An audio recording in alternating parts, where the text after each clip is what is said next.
Welcome back, everyone. Hart, how are you doing today? I'm doing fantastic, so happy to be here. So let's jump right into this fascinating idea of eat that frog. What exactly does that mean? It's all about tackling your biggest, most important task first thing every morning. Like the one you dread the most. Precisely, that's your frog. Get it done, and the rest of your day feels so much lighter. So it's about pushing through procrastination from the get-go. Absolutely.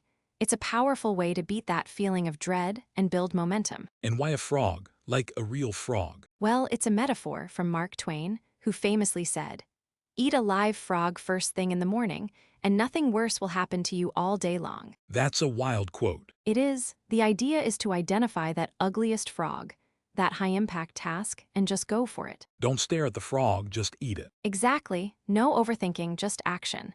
That immediate completion releases endorphins, creates a positive feedback loop. So it makes you want to do it again. Yes, you become subconsciously driven to finish important work. It's a positive addiction. Wow, so eat that frog is basically a daily discipline for productivity. It sets the tone for your entire day, making sure you tackle what truly matters first. So speaking of frogs, how do we even figure out which frog to eat? Like, how do we set our goals properly? That's it. It starts with clarity. Vague goals just lead to endless procrastination. Totally, so write it down. Exactly. Thinking on paper turns a wish into a tangible target. You need to decide exactly what you want. Even for personal stuff, not just work. Absolutely. Then give it a deadline. And sub-deadlines too for bigger goals. Oh, so like, I want to finish this project by Friday, but also I'll do X today, Y tomorrow. Spot on, list every single action required. Then, organize that list by priority and sequence. Okay, planning it all out. Yes, but the crucial part is taking immediate action. Execution trumps perfect planning every time. Don't get stuck in the planning stage. Precisely, and commit to daily progress. One thing each day towards that goal. So it builds momentum. Exactly, it creates a consistent push. Only about 3% of adults have clear, written goals, and they achieve way more. Wow, that's a huge difference. It's the fuel for the achievement furnace. I love that. So plan ahead every single day too, right? Yes, 10 to 12 minutes of planning saves hours of work. The 6P formula, proper prior planning prevents poor performance. Smart, like planning tonight for tomorrow. Definitely, let your subconscious work on it overnight. It's super powerful. So after setting those goals, how do we actually decide what's most important to do each day? That's where the 80/20 rule, or Pareto principle, comes in. It's a game changer. The 80/20 rule, what's that? Basically, 20% of your efforts produce 80% of your results. Not always exact, but the idea is that a few tasks matter way more. Wait, so only a small fraction of what I do actually makes a big difference. Precisely. And most people spend time on the trivial 80% instead of those vital few. That's wild. So how do I figure out which 20% those are? You use the ABCDE method for prioritizing your daily to-do list. This is amazing. Oh, tell me more. Tasks are your must-dos, with serious consequences if ignored. These are your frogs. So those are the 20%. Often, yes. B tasks are should-dos, C are nice-to-dos. D for delegate, E for eliminate. So if I have an A task, I shouldn't touch anything else. Exactly. Never work on a B if an A is unfinished. It keeps you focused on what truly drives results. That makes so much sense. Focusing on the big impact tasks first. So we've talked about what to prioritize, but what about what to not do? Like, is there a good way to actually delay things? Absolutely. It's called creative procrastination. Creative procrastination. That sounds like an oxymoron. Right? But it means deliberately postponing low-value tasks to make room for your high-impact frogs. So saying no to the less important stuff. Exactly, you use zero-based thinking. Ask, if I weren't doing this now, would I start it today?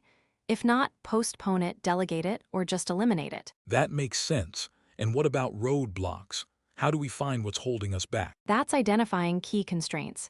What sets the speed of your progress? Like a lack of budget. Could be, or people waiting on a decision. But often, 80% of constraints are actually internal: habits, skills, even attitudes. Whoa, that's powerful. So, focus on fixing those internal bottlenecks first. Precisely. Map out your process, find the single slowest step, and pour all your energy into fixing that. So, creative procrastination and crushing constraints. Got it. So, after all that strategizing, how do we actually keep ourselves running at peak performance? That's where upgrading your skills and managing your energy comes in. It's about continuous personal development. Okay, so like identifying what I'm not good at and fixing it. Exactly, ask yourself, what one skill, if mastered, would most boost my career? Then grade yourself 1 to 10. And then create a learning roadmap. Precisely, like find mentors, take courses. Make that skill an A task to practice daily. What about things I'm already good at? Leverage those special talents. Focus on what you do easily, what gives you results. Pour energy into those activities. So double down on my strengths too, Yes, and manage your energy. Physical, mental, emotional. like exercise and good food. 30 minutes daily exercise, lean protein, avoid sugar. And an hour of reading each day for mental energy. Wow, an hour. Or audio learning during commutes. It's about feeding your brain constantly. And plenty of sleep too. Okay, so skill up and keep the tank full. So after we've identified those key tasks, how do we actually get them done efficiently? Like, what are some practical time management techniques? That's where things like block scheduling come in. You're basically creating these dedicated chunks of time for deep work. Like putting an appointment with yourself in your calendar. Exactly, and protecting it. No distractions, but for huge tasks, that can feel overwhelming. Right, totally. How do you eat an elephant one bite at a time? You got it, that's the salami and Swiss cheese techniques. Salami slicing means breaking a big task into small, sequential slices and finishing each one. So like one page of a report at a time. Perfect example. And Swiss cheese is poking small holes in it. 5 to 10 minutes of intense focus, then a quick break, then another hole. That's clever. It makes it feel less daunting. Absolutely. It's about building momentum. And to really drive it, cultivate a sense of urgency. Oh, so like a do-it-now mindset. Precisely. Trick your brain into thinking there's an immediate deadline. This helps you single-handle tasks without switching back and forth. And stop those endless tech distractions from social media or email. Yes, tech-free zones are crucial. Be the master, not the servant, of your devices. These methods ensure you're not just busy, but actually achieving your most important goals. Well, that's a lot to think about. Yeah, for sure. Thanks, Hard. Thanks for having me.